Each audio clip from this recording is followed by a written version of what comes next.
Hi there, warm welcome to you. Thank you for joining the live chat session. Three news stories for you, as usual, in this live chat. Let me welcome the participants. Samuel Faleke is the first one who commented today. How are you, Samuel? Nathanael Tiklemariam says, Good evening. Somalia One Nation says, Hello. Klaus New says, Hi. Nahom Architects says, Good evening. Selena says, Hi. Yini Musica is the first member who joined today. Special welcome to Yini Musica.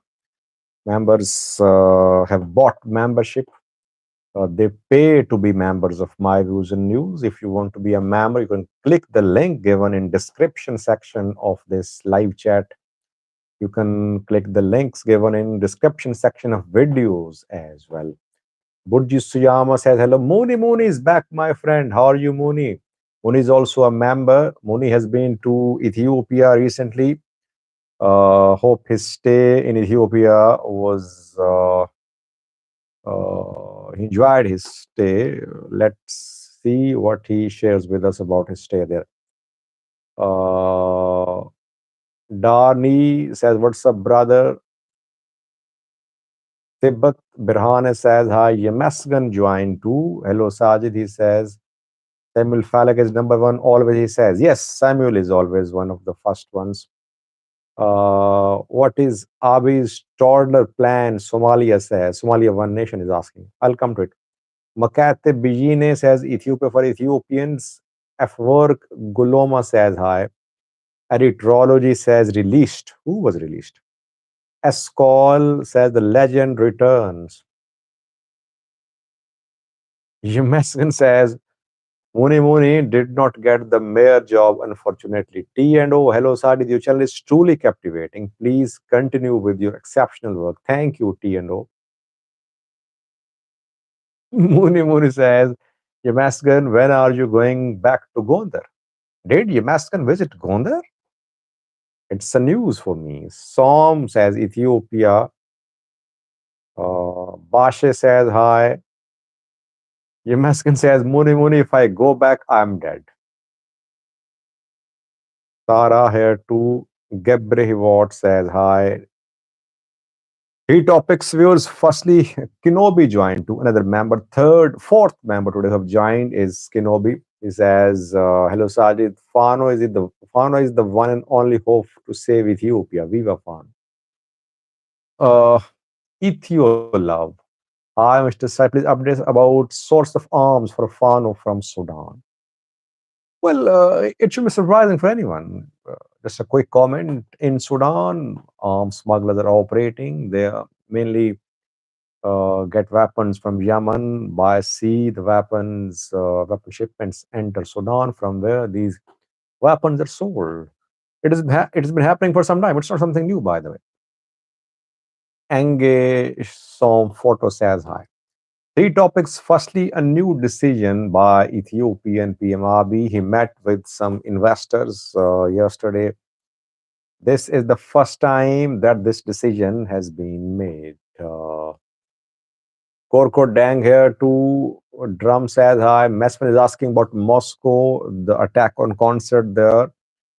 I don't think it would lead to direct confrontation between Moscow and the NATO.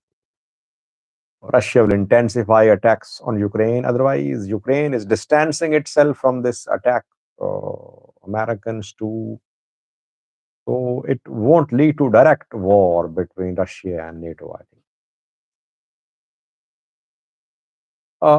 So first, new stories about the decision made by Ethiopian people showing that the government is facing shortage of hard cash. Secondly, Eritreans again came close to a clash in Geneva today. Thirdly, Sudan, where it seems that now uh, tables are turning in Sudan war. Tides are turning, it seems.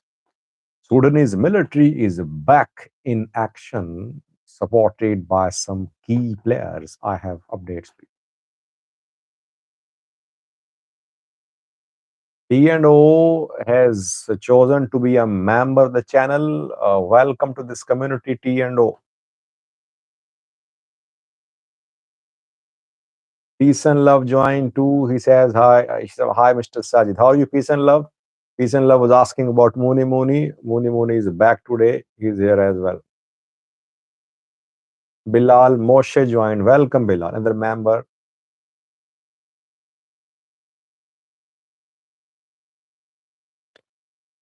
Let me begin, viewers. PM Abiy's government has made a new decision. What will be the impact of this decision on local market, and what does this decision indicate?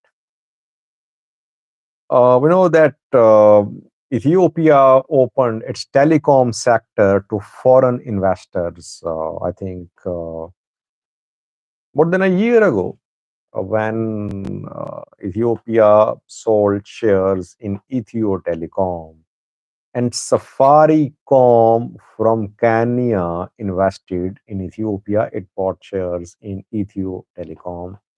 Safaricom is now operating in Ethiopia. Uh, so telecom sector was opened by Ethiopian government. And we know that Ethiopia is selling electricity to neighboring countries, while Ethiopians are in need of electricity. Ethiopia is exporting V2 while Ethiopians are dependent on foreign food aid. All that indicates that government is facing shortage of hard cash. It is in talks with IMF. IMF delegation still in Addis Ababa, in talks with IMF since the signing of Pretoria. Still no big breakthrough announced. Now, another decision by the government showing that definitely there seems to be an urgency on the part of the government. Government wants immediate, it want to receive hard cash immediately. Himabi met with businessmen investors 2 days ago, and he announced the opening up of real estate sector for foreigners. Now, foreigners will be able to buy residential properties in Ethiopia. Diaspora are allowed, but foreigners were not allowed. So, this is the first time, I think, in Ethiopian history that now foreigners will be able to buy residential properties in Ethiopia. And it means that they'll buy residential properties in the capital, Addis Ababa, where Mooney says that there is no uh, difference between Addis Ababa and Washington, D.C. So I hope Mooney is in his senses, by the way. Addis Ababa is like Washington. It means that foreign investors will try to buy residential properties in Addis Ababa. Constructions underway in Addis Ababa. 2 points I want to make. Firstly, this development indicates that government is in dire, immediate need of hard cash. Will it be able to attract foreigners? That remains to be seen. Mostly tourist countries offer this type of incentives, or the countries which offer incentives, huge margin of profit to investors. They make these type of offers. Secondly, if foreign investors start buying residential properties in Addis Ababa, Ethiopian capital, what will be the impact of this action on the local market? Don't you think that prices will go up? Addis Ababa won't be affordable for those who want to buy residential properties here, because foreign investors obviously can pay more. Yes, only for investors, businessmen, foreigners. I mean, residential properties can be bought by foreigners, whether they buy one unit or dozens of units. But overall, it would lead to an unhealthy competition, I believe. Locals will be at a disadvantage. Foreigners will be able to buy residential properties in Ethiopia. That is how I see this thing. And obviously, government is hoping that in a short period of time, it can attract lots of businessmen, that it can get uh, hard cash from abroad. Let's see. Will investors agree to invest in Ethiopia? Addis Ababa is relatively safe, by the way. If investors decide to invest in Ethiopia, for them, ideal location is Addis Ababa, not Bahirdar or Bishoftu or Yamasgan became a member for 3 months. He's been trying to be a member for some time. Today, he became a member. Uh, they wouldn't like to buy properties in Makale, in Somali region. All of them would like to invest in Addis Ababa, Ethiopian capital. That is why I'm saying that the city, which is already facing multiple problems, obviously, living cost in Addis Ababa is rising, and this is one of the concerns, one of the demands of the residents, that Addis Ababa should be affordable for people. But this move by the government is going to lead to more pressure upon the residents and the locals of Addis Ababa, it seems.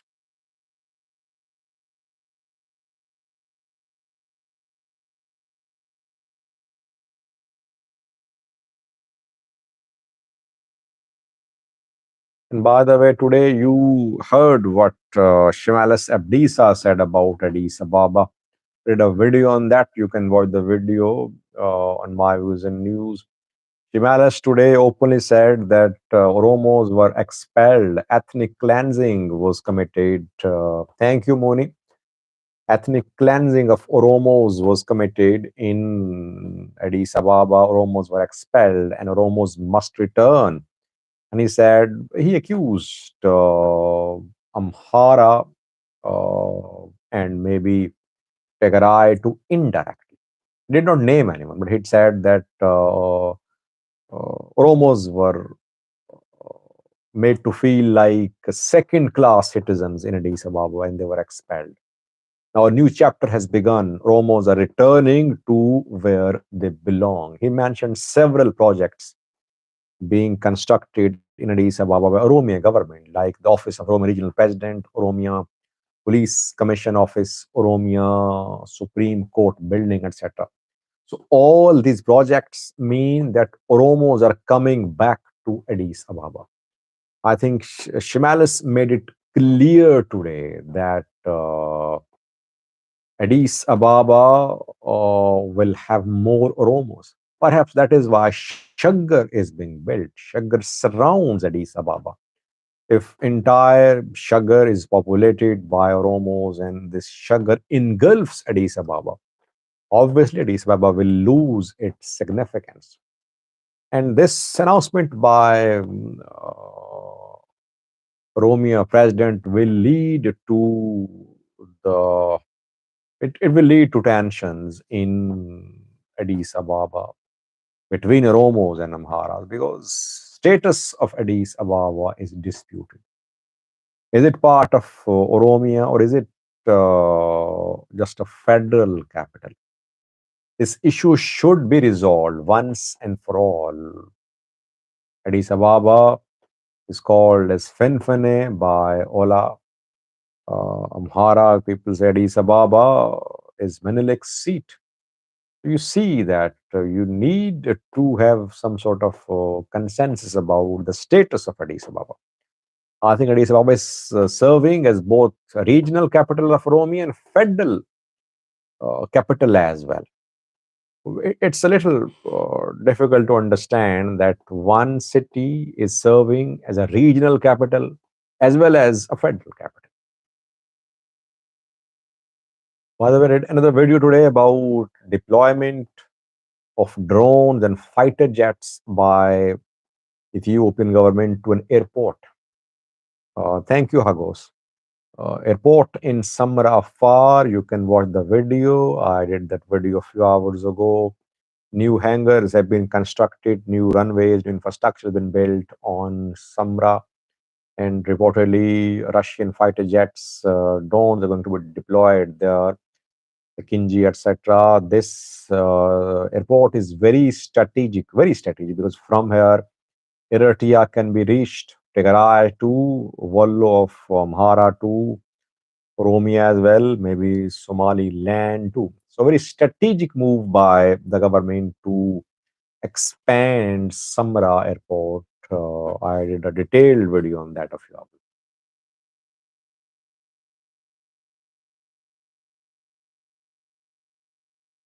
Drum says, Sajid, a foreign investor is given an Ethiopian passport. I think you're asking that if the foreign investor invests in Ethiopia, will he be given an Ethiopian passport? Maybe that's part of the package. That is what several countries are offering. I think. Thank you, Yamaskan. They are offering people to buy properties, and they offer citizenship or passports to those who invest in the countries. Several countries have announced these types of schemes and offers. European countries too, I think. Portugal is one of them. Almost all countries are trying to attract investors.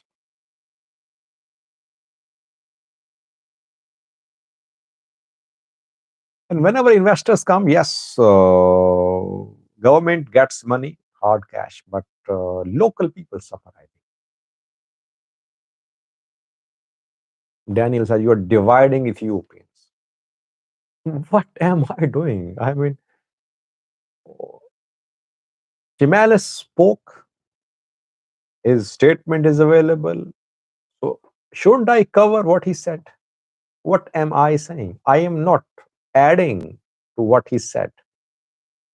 I'm trying to understand what he meant, leaving it to you to decide what could happen. Am I dividing or am I warning, informing you?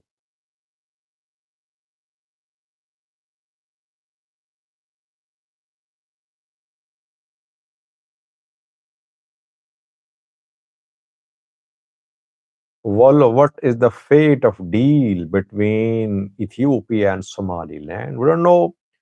Somaliland more than committed. Yesterday, the technical committee formed by Somaliland president held some meetings with community elders. The committee held meeting with opposition parties, two UCID Wadani leaders met with technical committee members. Ethiopia almost silent, no progress on Ethiopian side. Somaliland, the foreign minister was in France and UK a few days ago, trying to rally diplomatic support, international support for its case of recognition. Ethiopia silent.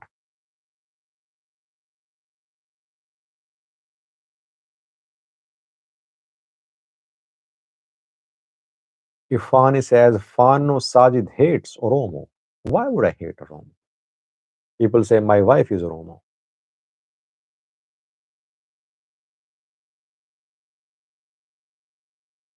I hate none. I just report. My job is correct reporting.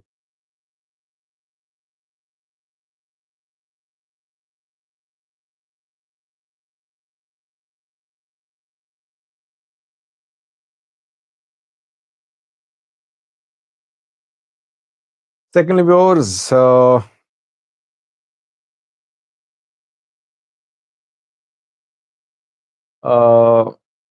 Eritrea, Eritreans came close to a clash once again today in Europe.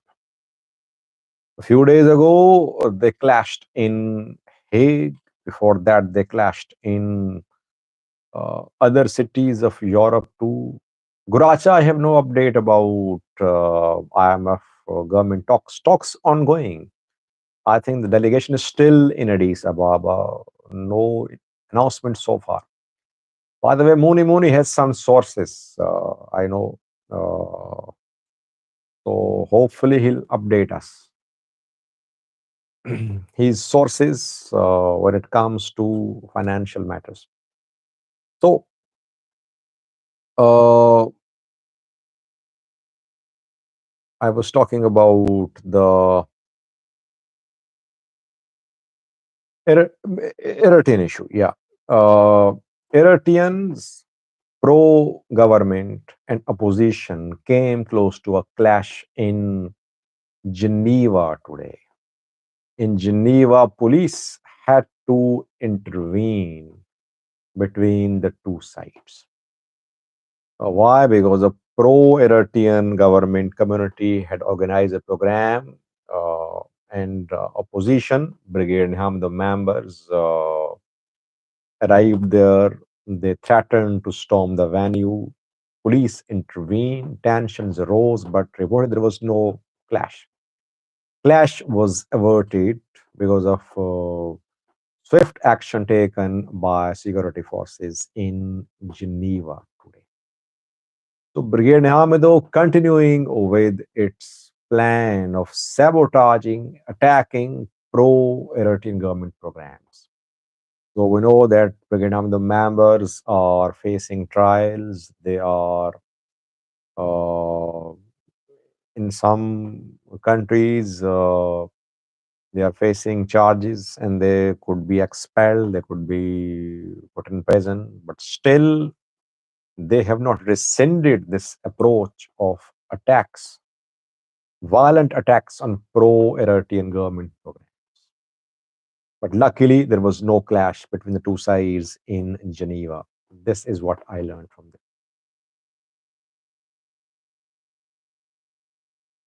No, I have not seen the video of the Fano commander, Mexican.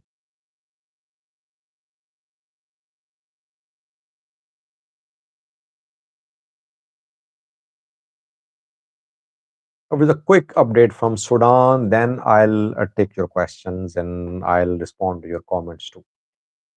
In Sudan, it seems that tables are turning now. Tides are turning in Sudanese civil war. The war broke out last year, and we saw that RSF just swept across Western Sudan, Darfur, Khartoum, large parts of Bari, large parts of Omedurman. Irmias joined to a member. Welcome, Irmias. Uh, and it seemed as if Burhan's military was down and out. Burhan was trapped in Omedurman. Somehow he managed to escape. He visited neighboring countries. Burhan was ready to meet with Hamati. Hamati was not willing.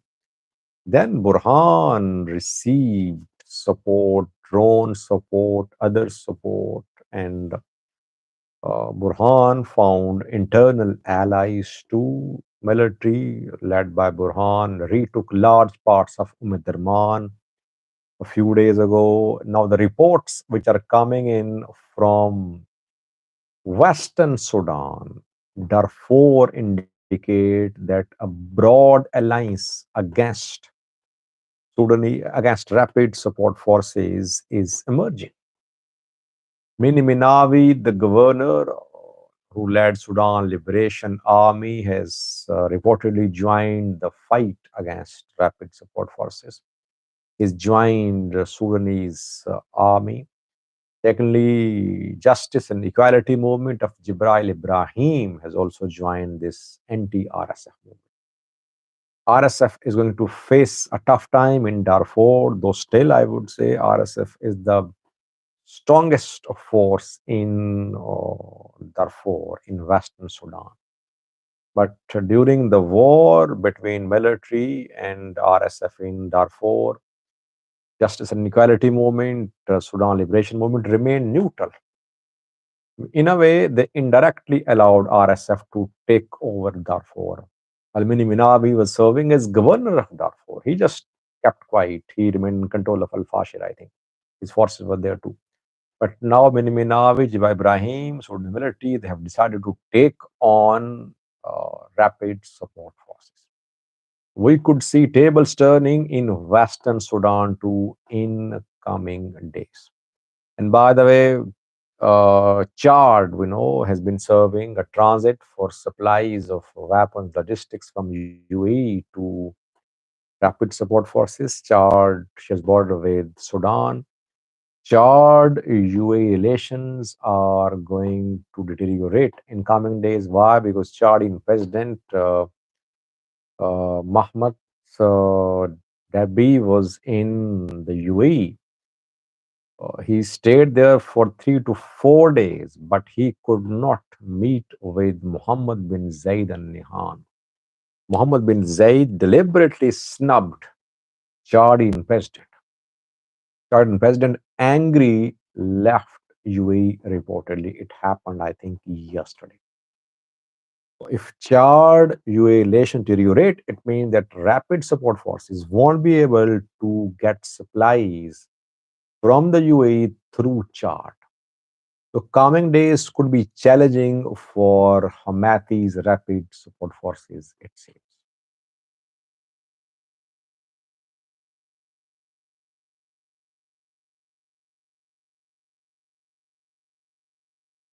Dark Star says, Hello Sajid, always a fan. Can Fano acquire and use commercial drones with bombs like you? Well, Fano is not, I think, considering the use of drones. Why? I don't know. But these small commercial drones can be purchased, they can be used as well. Small armed groups are utilizing these drones these days, but gunfighters so far have not been seen uh, considering the use of these drones.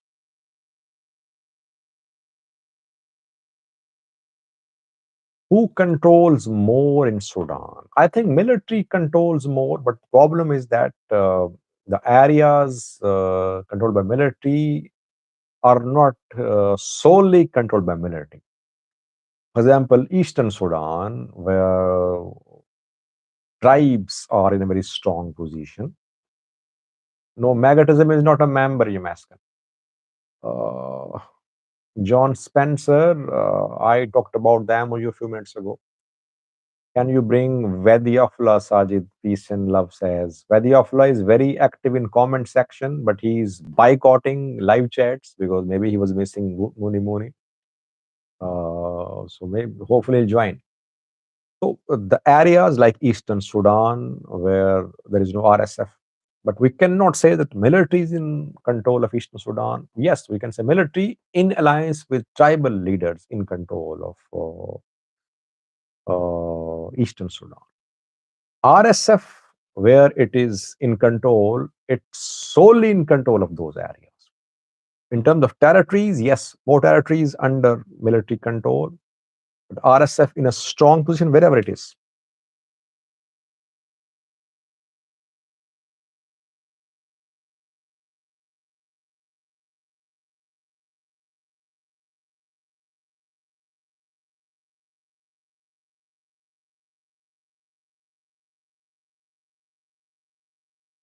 Yunus Mesfan said, do you think PP wants to award Volkai to Amhara? If so, don't you think fresh war between PP and TPLF can erupt? Well, I wouldn't say PP wants to award Volkai to Amhara or Tigray. Both sides are very sensitive, very entrenched in their views about Volkai. It's difficult for PP to take sides here. Maybe PP would like to make Volkai sort of self-administered uh, city, self-administered area like Deredeva, like Addis Ababa.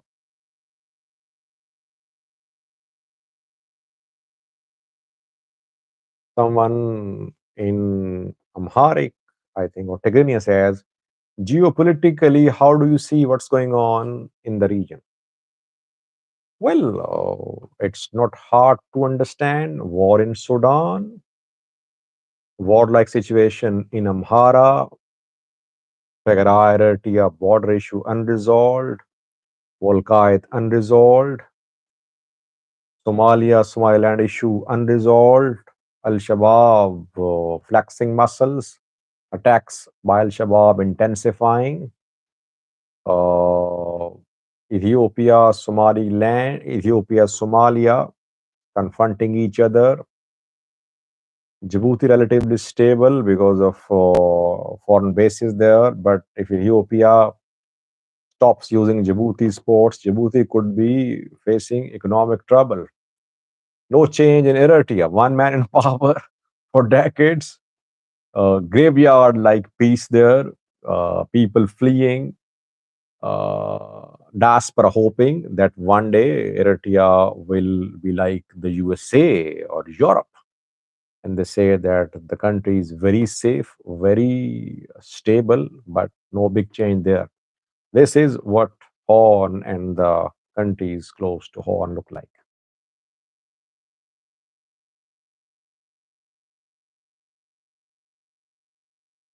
Solomon says, "Hi Sajid, thanks for your faster information."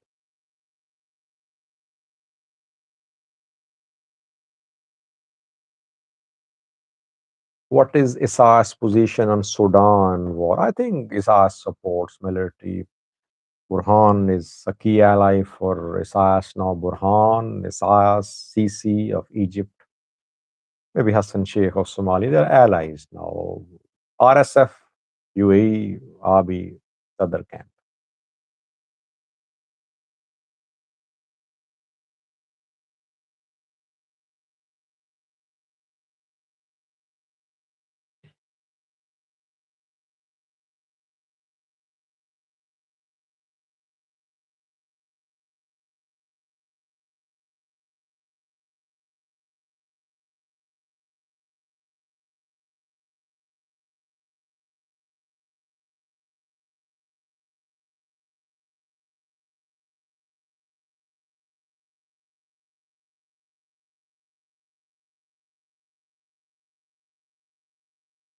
Wallo says RSF is losing more territories and international support. Sudanese military is in stronger position currently, though RSF still control many areas. Yeah, I agree, Wallo, that the military is striking back, but it's still a long way to go from military to retake entire Khartoum, Bari, Madaman, and Darfur.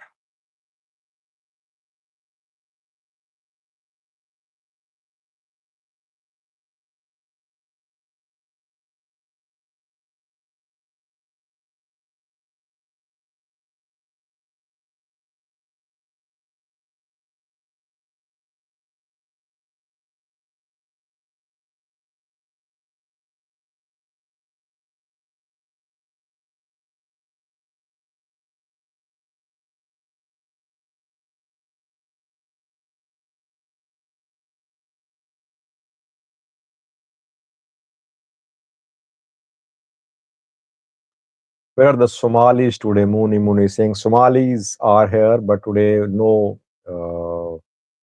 major news story from Somalia. That is why I think we're not seeing many Somalis here, but they follow live chats.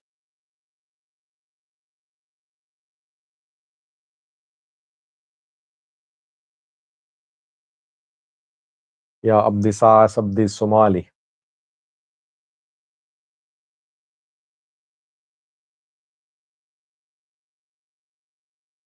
Lem Tisfa says, Fano to get to Addis Ababa through Rome is very difficult. Going through Afar by blocking the port line with the help of Afar people is their best option.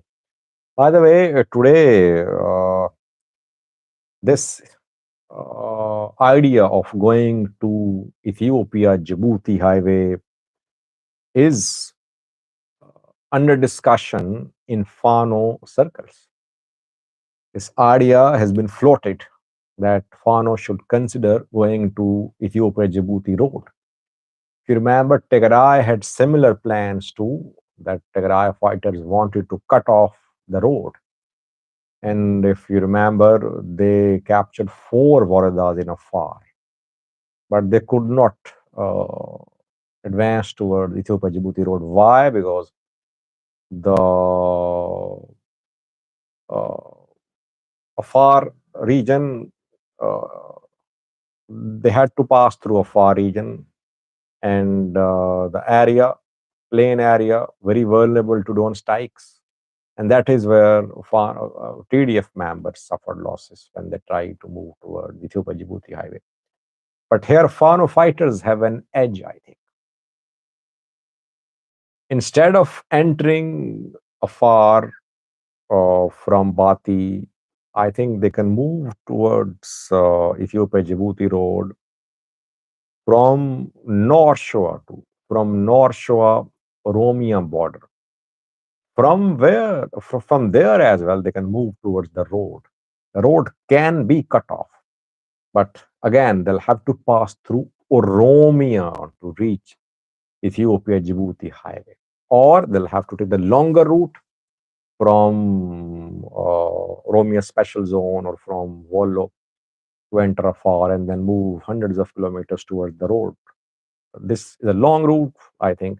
Short route is protected by Oromos. Oromo Liberation Army could be there, Oromia Forces, ENDF. Longer route is very risky. This idea being floated by Pano groups, for me, it's not doable. They're saying that the government is in crisis, economic crisis. That is why Varata, just 40 kilometers the road. Which Varata are you talking about? We're talking about Ethiopia Djibouti road, not Varata to Waldia. So they say that since government is under immense economic pressure, if somehow Ethiopia Djibouti railway line and road are cut off by foreign fighters, it would be a huge economic blow to the government. Government will collapse. It might happen, but question is how can the road be cut off? I don't think that it would be possible for foreign fighters to move so deep into a far to cut off the road.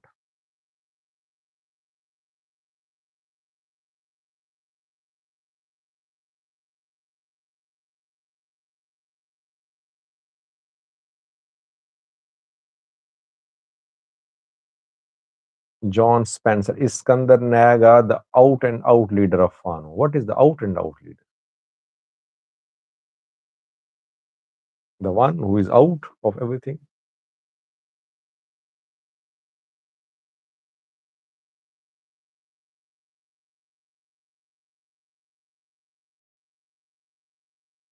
Greater Ethiopia says the IMF will grant financial aid since the IMF is dependent on governments being dependent on them.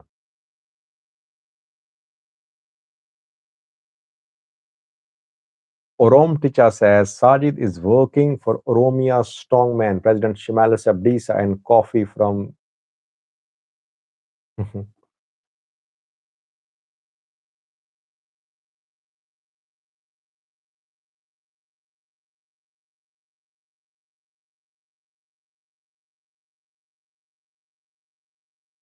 How do you evaluate the effectiveness and challenges of Fano's war strategy? Birhan says.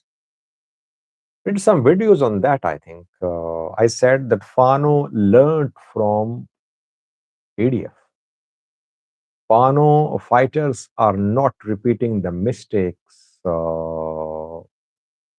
No, Taya WG, I have not watched the film. I did hear about it. So if anyone could share the details, I would be obliged. You can contact me by email. I heard it's a controversial film, criticism from Tegarai's side about this film.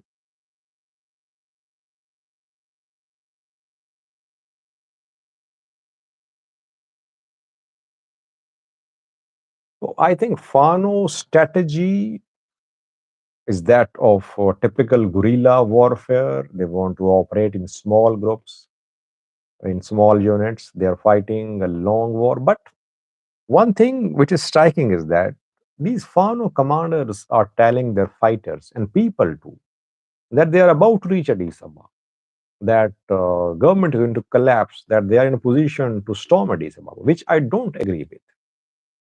Fano is not going to reach Addis Ababa in coming days or weeks.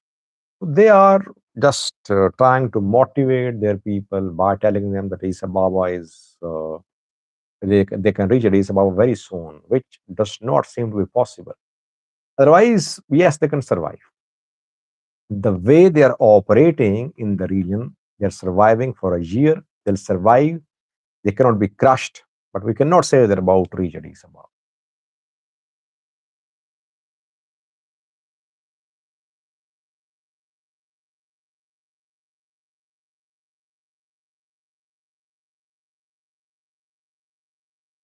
TNO, Sajid, would you consider hosting a dedicated session to discuss the current state of affairs in Eritrea? Would you join me, TNO? Anyone uh, willing to join me for one-on-one chat, for one-on-one video? I would be happy to welcome you or anyone. You're a member too, so members have special uh, that they're special for me. If anyone is willing, I would be obliged.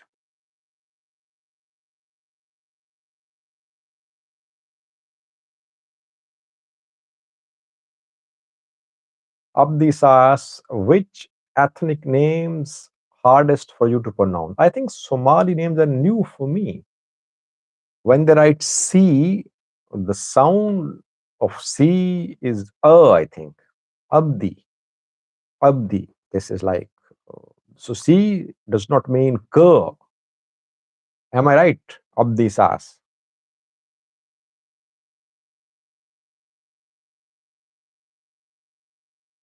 John Spencer, Sajid, my question is if Abiy is replaced by Fano, who is there to replace Abiy? Well, no one has this answer. I talk to Fano. I ask this question. I say, what options, what alternatives do you have? They say, by the way, that the man in Addis Ababa can be anyone, can be from any ethnic group. But the force behind this man would matter. And that force would be the people who would reach Addis Ababa.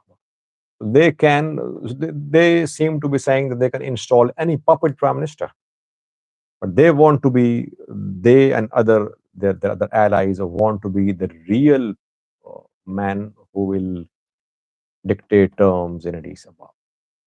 And it's because they don't have one man, one name on which they can agree. Fano is not under one command. Skandar tried to unite, facing challenges.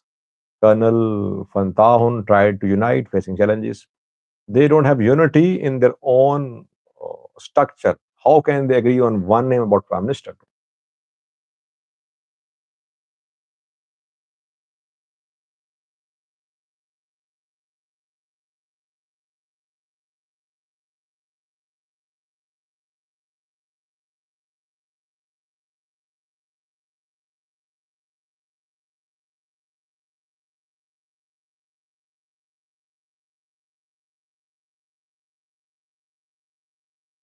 With 45 minutes have passed, I think we should end this live chat session. If anyone has watched the movie, do contact me.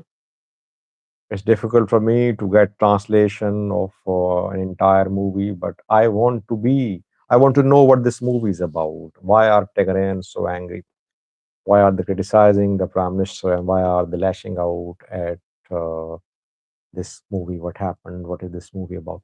Thank you for joining the live chat session. It's always a pleasure to be in live chats with you. Stay blessed, stay safe. I'll be back tomorrow. Till then, bye bye.